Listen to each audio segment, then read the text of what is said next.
non-Greek girl part, her reaction, she knew there was a word for those like him, hijra. Two words actually, hijra and kinder.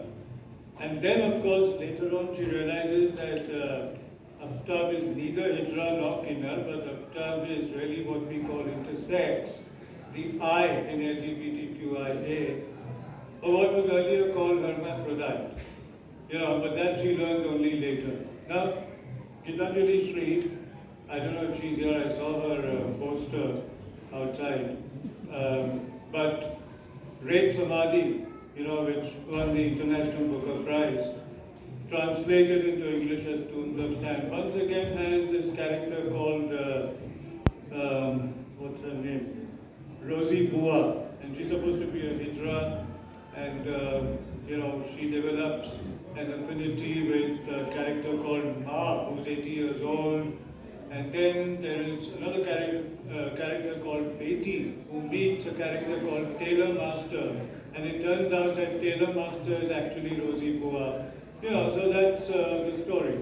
Now this is as far as fiction is concerned, but movies, take movies, and again in the last couple of years you had Shubh Mangal Zada Saavdhan, you had Badai, and this, I don't know whether to rejoice about this or celebrate it or be a little skeptical about it, because this is an appropriation of voice, and there is a current view, in culture theory and in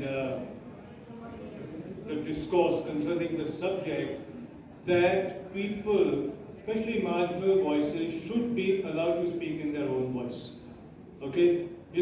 I will take the blame for even my co-translation of Lakshmi Narayan Tripathi's Me Hijra Me Lakshmi, where there was a lot of, in the English translation, there was a lot of, editing and restructuring and all that I did at the time.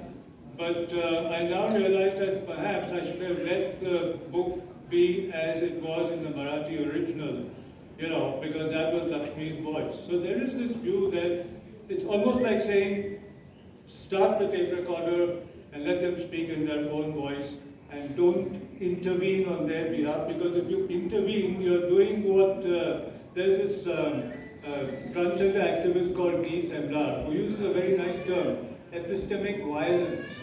If you speak on their behalf, if I speak on Kalki's behalf or Reshma's behalf or Disha's behalf, I'm really committing epistemic violence. Now, my training is different. Moshe's training, he has a PhD from America, I have a postdoc from England. So there's a kind of, empowerment, elitist empowerment. Though we belong to the same, what I would call subculture, I don't like the word community.